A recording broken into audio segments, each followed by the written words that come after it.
ไผ่น่ะ ตัวลมพัด โอ้ตกใจดิคือได้ว่าผู้ใดใช่ดอกคือว่าอันนั้นบ่ใช่ ยังไม่ได้เมีย ฮะ ยังไม่ได้เมียมันถูกเล่นเช้านี่ เบิ่งเขาเบิ่งก่อนพี่น้องตกใจได้คือว่าลมมาแต่ไสคือว่าบ่ได้คลายตู อัดตึบมาบัดเดียวนี่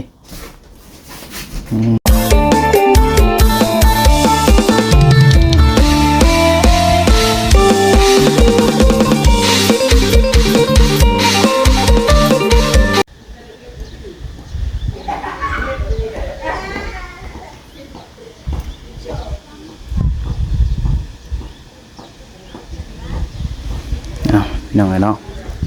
เปิดภาพขึ้นมาอีกแบบนี้อยู่ทางบ้านทางเรือนของน้องๆเพิ่นคือเก่าพี่น้องเนาะเป็นอีกหมู่บ้านหนึ่งพี่น้องเนาะสร้างกันแล้วก็1 2 3 4 5หลังคาพี่น้องเนาะหลังคาเรือนบ้าน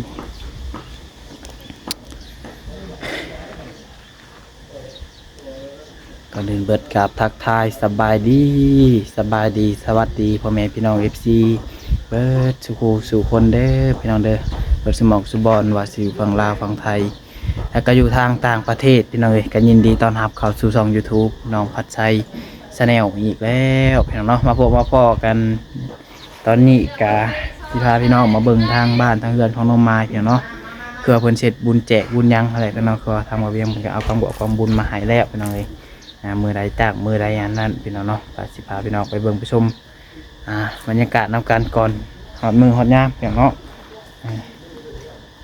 อย่างไรก็ไปเบิ่งไปชมนำกันพี่น้องเนาะฮ้อนแห้งพี่น้องเอ้ยบ่ไหวแล้วน้องประชายเริ่มสิทนบ่ไหวพี่น้องเนาะ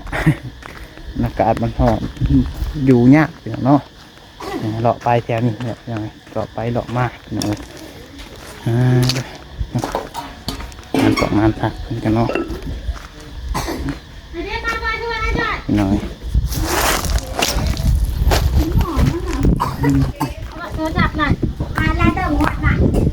สวยก็มาอยู่พี่เนาะโดยเห็นยังคือตั้งครอบครัวโดยมาตะโดนแล้วบ่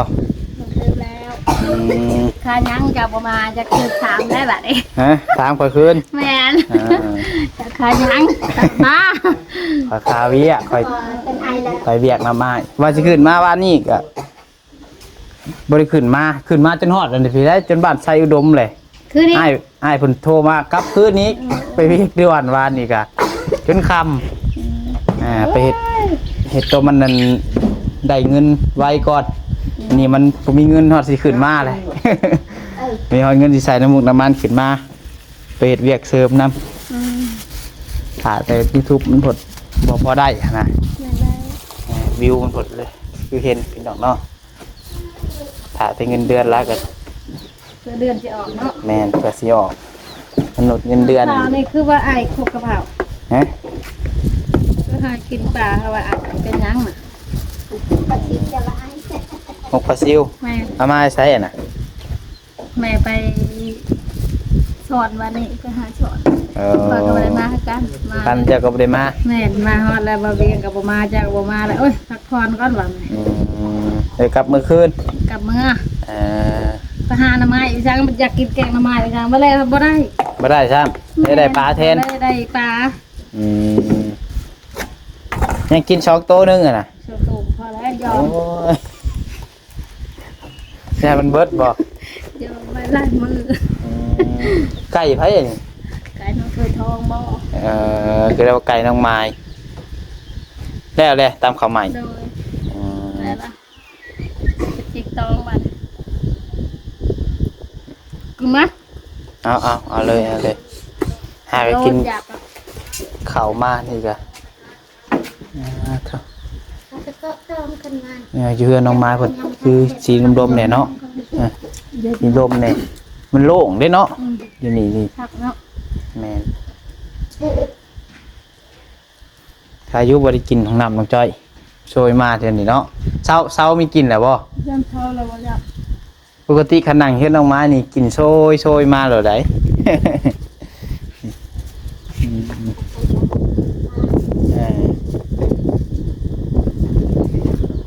เนาะเบิ่งทางน้องน้ำดีก่อนโอ้มันจะลายมือเติมเนาะสบายดีเด้อยังไม่ปลูกบ่ผัก นี่คุณนานได้ซื้อเนาะ โดย ใจเอื้อยใจอยู่เทิงบ่ โดยเพิ่นเจ็บหัว เจ็บหัว โดย ของบอกของบุญไปสร้างเพิ่นว่าอยู่เทิงเบิดบ่ใช้พาขึ้นไปเบิ่งดูยังบ่ทันเห็นซำได้นี่เนาะนี่สิก็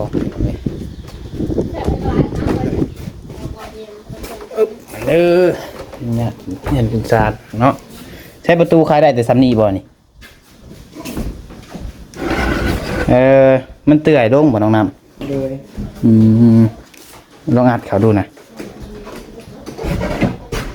ยังอัดยากเนาะใครออกรถ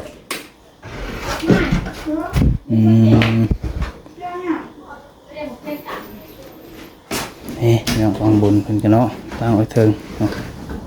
บายดียังเจ็บหัวบ่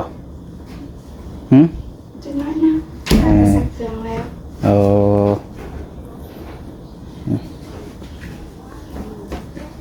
เพิ่นซื้อมาเตรียมไว้เบิดแล้วเนาะไผอ่ะ ตัวเราพัก โอ้ตกใจดิคือได้ว่าผู้ใดใช่ดอกคือว่าอันนั้นเหรอใช่ ยังไม่ได้เมีย ฮะ ยังไม่ได้เมียมันถูกเล่นเช้านี่ เบิ่งเขาเบิ่งก่อนพี่น้องตกใจได้คือว่าลมมาแต่ไสคือว่าบ่ได้คลายตู อัดตึบมาบัดเดียวนี่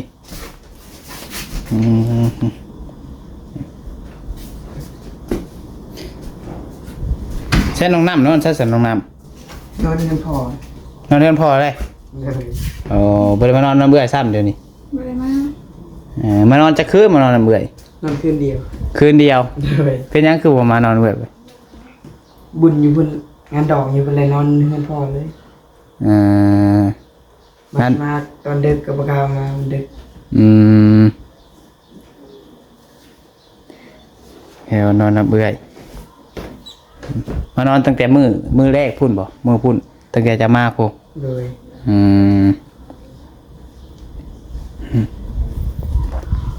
มื้อใดก็เพิ่นสิตั้งนี่น้องไม้บุญเฮ็ดบุญให้แม่จัง ยังอีกสอง อีก2มื้อ มือหรอ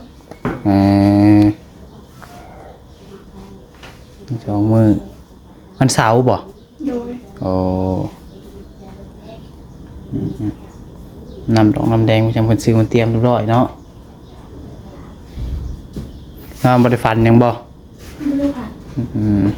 ตั้งแต่มานอนพี่นี่บ่เคยฟันหยังเลยบ่ ไม่เคย โอ้ อันนี้ขัดทัวอยู่กันขัดทัวสองไอ้น้องนี่เนาะปัดจะว่าเฮือนนี่ ไป เสียมอนหน่อยไปฮ้อนลงกระดุมผมอย่างเนาะไป เนี่ยไม่ได้เรียน ฮ้อนเดี๋ยวเอาไว้ไปถึงหนาวโพด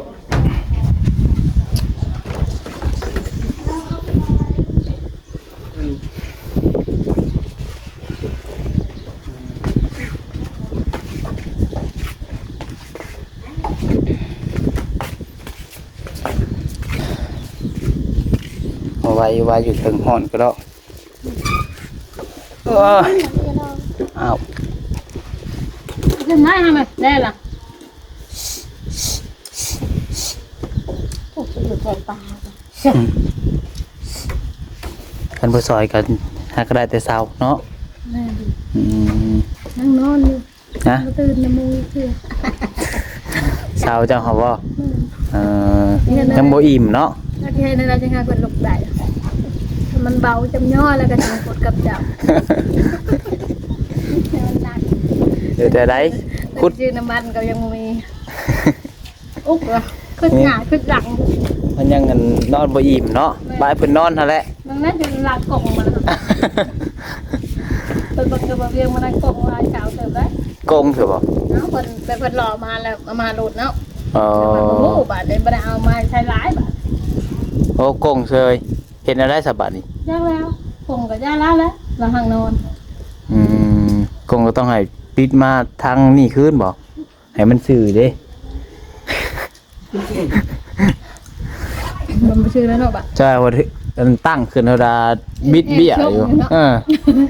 ทางนี้สาวเงินผู้ชายโจ้อยพดอยู่ เจ็บแมวติ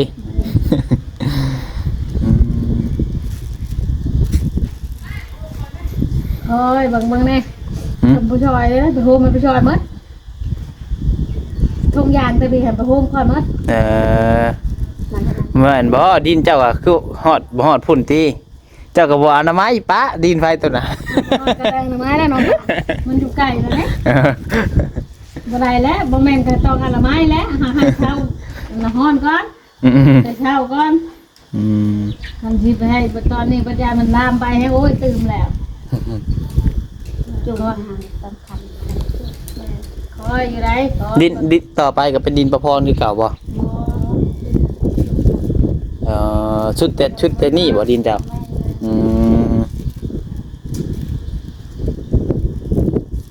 เอากระปาอันปิวไปอีกบาดนี้ล้มว่าสิ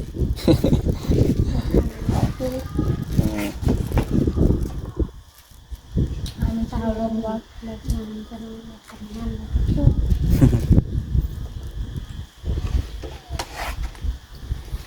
เอาเลยเนาะ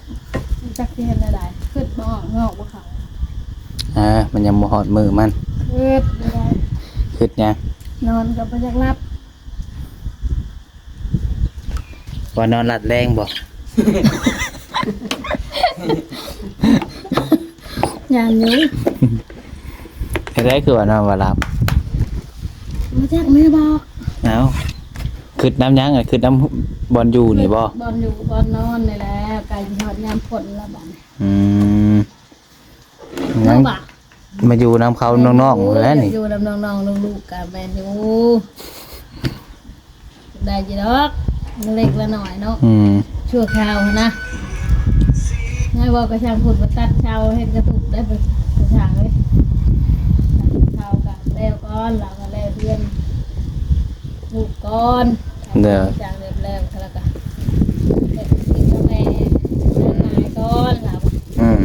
แก่ไปเรื่อยๆชาดิโอ้ยไปไทยก็เด้อเรา ไทยจะไปไทย จะพูดจะเคยไปบ่เคยแล้วเราไปยังไปแล้วไปลองเบิ้งเราโอ้ยเขาว่าจะว่าจะพูดเอ้ยไปไทยก็ไม่ได้ง่ายเขาว่าเฮ็ดบ้านเฮ็ดหยังต่อบัตรต่อเบอร์แต่ละเดือนอีกเนาะ เป็นงานที่ผมอยู่ผมไม่ยากเขาว่าคืออยู่บ้านเฮาได้อยู่ไทย แม่นอยู่ห่มแต่เฮ็ดเวียกเป็นโมงได้อยู่นะเนาะอันนี้อยู่บ้านตัวเองหมดมือใดคาเวียกกับบ่ป้าเวลาจะสิเป็นยังก็ได้ไปแล้วเฮ็ดเวียกน้ำโม คนที่ตกแล้วได้ในลมขึ้นเหนือเพิ่นว่าลมลองเนาะลมลองขึ้นเหนือคนที่ตกแล้วน้ำฮะพุกเครื่องเลยพ่อหนักเอาเครื่องมากินเนี่ยเอาน้ำพุกเครื่องเลยให้กินเราใช้เครื่องจะไปหาเครื่องให้ยังกินนะบอกจึงงัวมาเรียก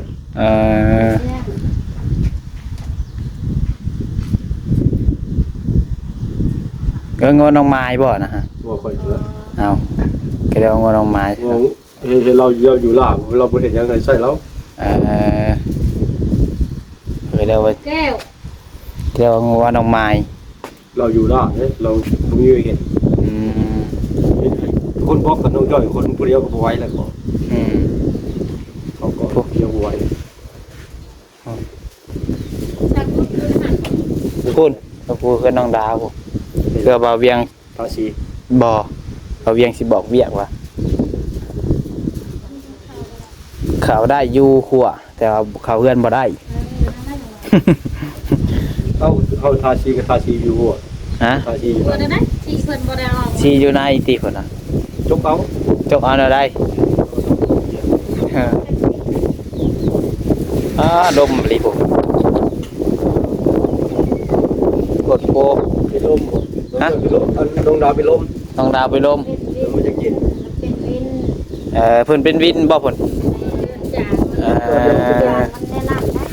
ว่าเอสเป็นล้มเลยเย็นเด้อ เนาะ เป็นลมมาโอ้ดีแล้วเป็นลม อื มัน ม เย็น เย็นได้แต่นี่ เป็นวินนี่ที่จะวินเวียนว่าเถอะว่าเฮาไปขายบ่ได้ กินหยังก็บ่ได้บ่ ไปล้มแล้ว ลูกก็บ่ได้นะเคยเป็นแล้วลูกเป็นมาเท่าไหร่อ๋อปีนั้นเฮาอันนี้นะเป็นไข้อันนี้นะเป็นวิน อืม ก็เอาทั้งเป็นไข้ ข่อยบ่เอาหยังข่อย สมมุติผู้ให้เลือกอะไร เราสมมุติให้เลือกแค่ว่าเอาละจิยิ่งเจ้าดิ ก็เลือกไข่แล้วก่อน เอาเหรอเอ็ง อย่า บอ เลิ ก กมึงเป็นมาได้ยังกะหมอตำรวจถึงคนเป็นแล้วยูทูบเบอร์ก็น้องใช้เป็นแล้วเป็นวิทย์น้ำ แต่ว่าเป็นวินเป็นไข่นี่คือว่าเป็นโลดเนาะบัดว่าจะเป็นคนรวยผลคือว่ายากอะเจ้ อยากเป็นคนรวยเด้คนรวยเด้ผลแห่งเงินลูกลงกว่าเก่าบ่ได้นั่นน่ะเนาะอาจจะอยากเป็นไข่เป็นน้าวนี่ตื่นเช้ามาเอาโลดแล้ว เออ จะพูดได้เอาเด้อกบจะเด้อแดดเธอได้ อืม ก็ลืมแล้วว่าตกไปเป็นสิบห้าล้อเอาแค่นี้แล้วกบเธอใครต้องน้องลาได้ เอาสิ สีบัวบัวแล้ว ทางนึงได้ค่ะว่าเพิ่นบ่มีกระแจเขา เล เพื่อย น ทั้งหมด เรากับบ้าหมดเลย อืม เรามาได้ใช้ยาแล้วก็หลอกไป ใส่เป็นยังกระโดดคนสลบทรงกับว่าแล้ว เพิ่นไปกับไผอะน่ะ เพื่อนเอาคนยังสิเอาคนไป โอ้ไปแต่เช้าบ่ ไปเช่า เศร้า คน นะ ก่อนเข้าไปเรียกมันใหญ่ บางคนรู้จักใครคันหนึ่ง เออ คนเล็กเรียกคนไม่ได้ไปทำ โดย มันหนักเป็นวินแท้ๆแล้วบอกนี่จะหนักเป็นวินจะหนักเป็นวินคนเลือดจางเนาะ อืม พออย่างมันเป็นโทรศัพท์จะนอนแล้วเป็นเราได้ อืม คนอยู่เด็กอยู่เดินเป็นนั่นเป็นนั่น เลื แห อ ละ ดจางเบิ่งในไปกวดยังไงก็ไม่ใช่เลือดจาง เกลือก็บุกินเนาะ เนาะกินเกลือกินอันน้ำปลาปลาแดกใส่กันคือสิเข้มอยู่ปะยัก ที่หนาลาก็เนาะ อย่างนั้นติดกี้ คือการและกระบวนทีคน อืม สี่ กินเฮลิบอยบอกลงเรือ แม่น เฮลิบอย กินมันนั่นเลยลูก น้ำเขียวน้ำแดงๆเนาะน้ำแดงอืมแม่น ของไทยเนี่ยคนเล็กคนนั้นคนแก้วคนยางกับโมแมนอีก ต้องกดแก้ว ลูกก็กินตลอด ทายสีดอกมาหอมเจ้าหอมในปลาทองให้ ลุงดาวทำสื่อยาโพลิฟิว เออ ส่งตรงที่เราเรื่องเกี่ยว คอร์ฟิว อืม สารทำลายสารพิษ คอร์ฟิลคือโอโลโซน โอ้คอร์ฟิวโอ้โหผมมาเก็บของ กินยาแล้ว อืม เดี๋ยวเราไปกินเพิ่งเลยได้ อืมอืม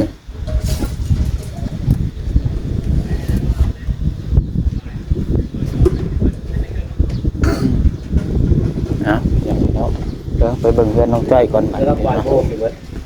อ่า เอาดิมาต้องตัวใช้ยี่ขามเนี่ย มาได้ขอจบคลิปไปได้แมน เธอจะไปยังไง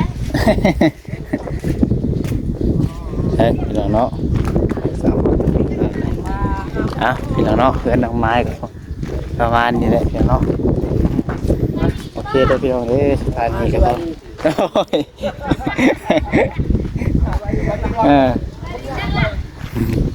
น้องว่าใส่ก็จบไปเพียงเท่านี้แหละพี่น้องเนาะสำหรับเพื่อนน้องไม้พี่น้องเนาะเมื่อวันเช้าเป็นมื้อตั้งเนาะโอเคพี่น้องขอกล่าวคำว่าสบายดีสวัสดี